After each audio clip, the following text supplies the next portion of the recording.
to another edition of News Review. Thank you for joining us. Mexico has sued several U.S. gun makers in a federal court, accusing them of reckless business practices that supplied illegal arms to violent Mexican drug cartels.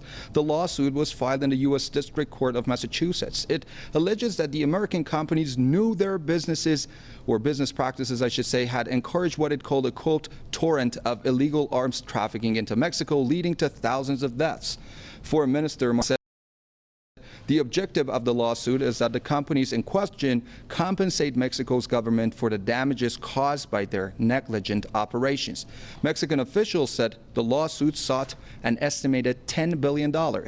They said the weapons trafficked to Mexico were responsible for at least 17,000 murders during 2019 alone.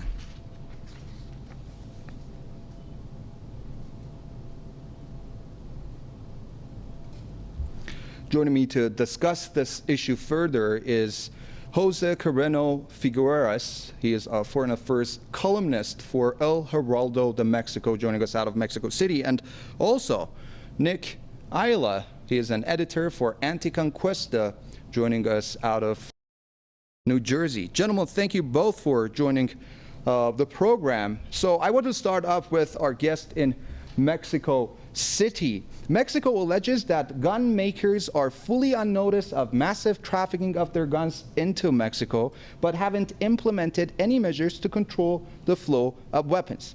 If true, what does that say about the situation that Mexico is dealing with right now? Well, the point is difficult.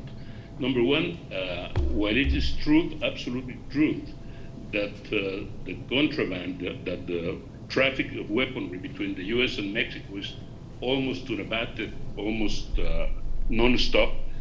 The problem is also that some of the most violent crime organizations in the world.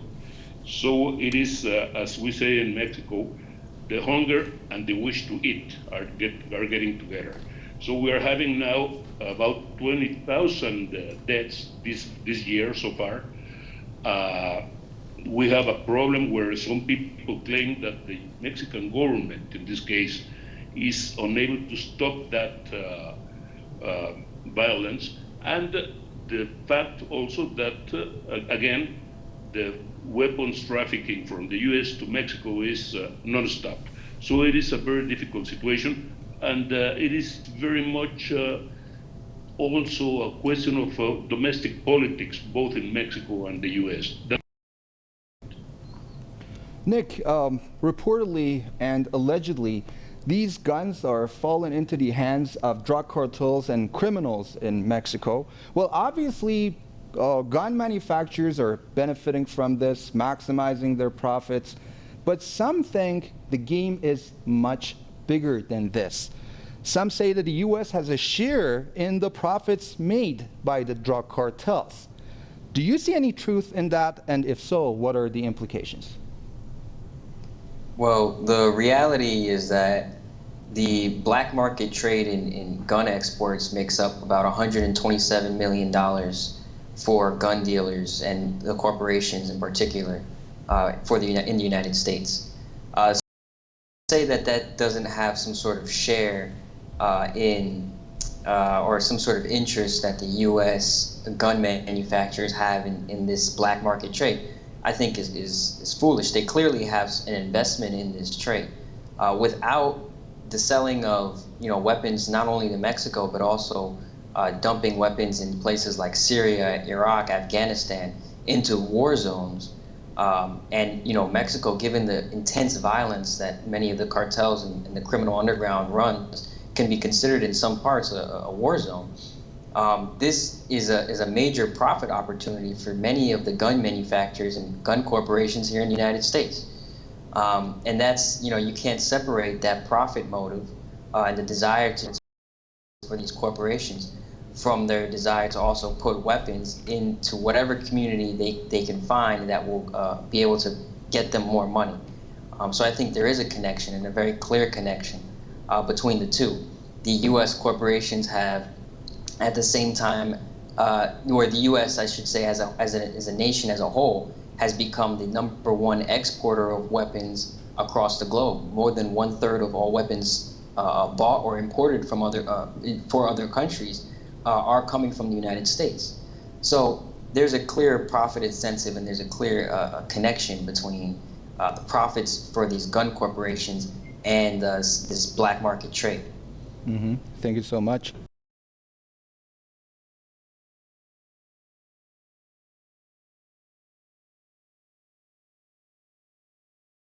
I should say, though, that if you consider that the U.S.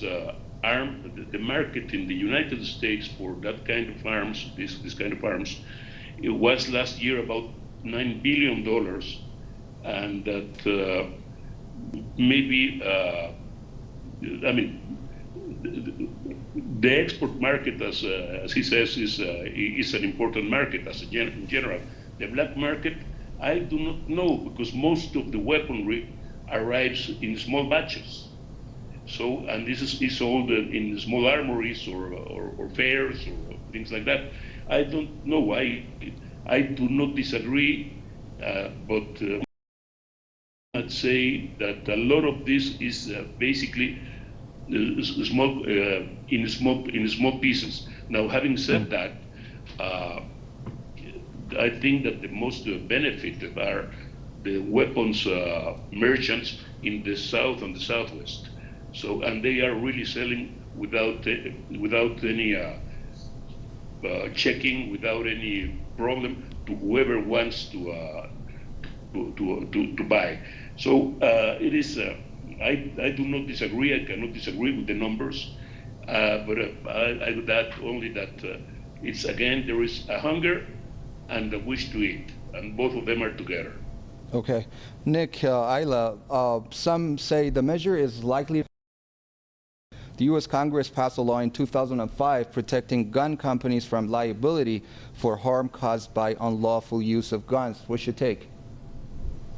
Yeah, so in the early 2000s, there was many U.S. cities who sued these same gun corporations, these gun manufacturers. And it was for a very similar reason as to what the Mexican government is suing them for. And it was because of the increasing amount of violence, but also the amount of money that these cities, the U.S. cities, would have to spend on things like police and emergency services in response to the increasing gun violence. So they brought up several lawsuits against these gun corporations, and they were actually winning. So what these gun corporations decided to do was go to Congress and get this statute passed, which essentially says that they don't have any, they're not to be held responsible for any of the gun violence from any of the weapons that they sell. Now, well, the interesting thing is this was a domestic case, so this only had to deal with U.S. cities bringing up this issue within the United States. Mexico, being a foreign nation and being outside of U.S. jurisdiction, this has become sort of an international case, but also at the same time, as the other commentator said, is also a domestic issue. So I don't think it will fail outright. I mean, on the surface, there's no reason why the case should be outright. It doesn't pertain directly to the statute because, again, the statute only was about U.S. domestic policies and really only pertain to U.S. cities and U.S. law domestically. This, however, has gone beyond the domestic and is now an international issue. So I don't think it'll fail outright, and I think it'll be kind of a first of its kind. And it'll be interesting to see what the rule or what the courts say and what laws they kind of come out of this ruling. All right, thank you so much. Mr. Figueres, very briefly, if you can, do you think Mexico is going to win the trial? No, I'm afraid that it will be, that this whole thing will be politicized, very politicized internal debate in the United States, and I do not know what will be the image that, what will that vote for the Mexican government's trial. Thank you so much, gentlemen, for coming on the program and sharing your thoughts with us. I've been talking to Jose Carreno Figueres. He is a foreign affairs columnist for El Heraldo de Mexico, joining us out of Mexico City, and Nick Ayla is an editor for ANTICONQUISTA, joining us out of Newark, New Jersey. Gentlemen, thank you both for joining the show. And thank you for watching this edition of News Review.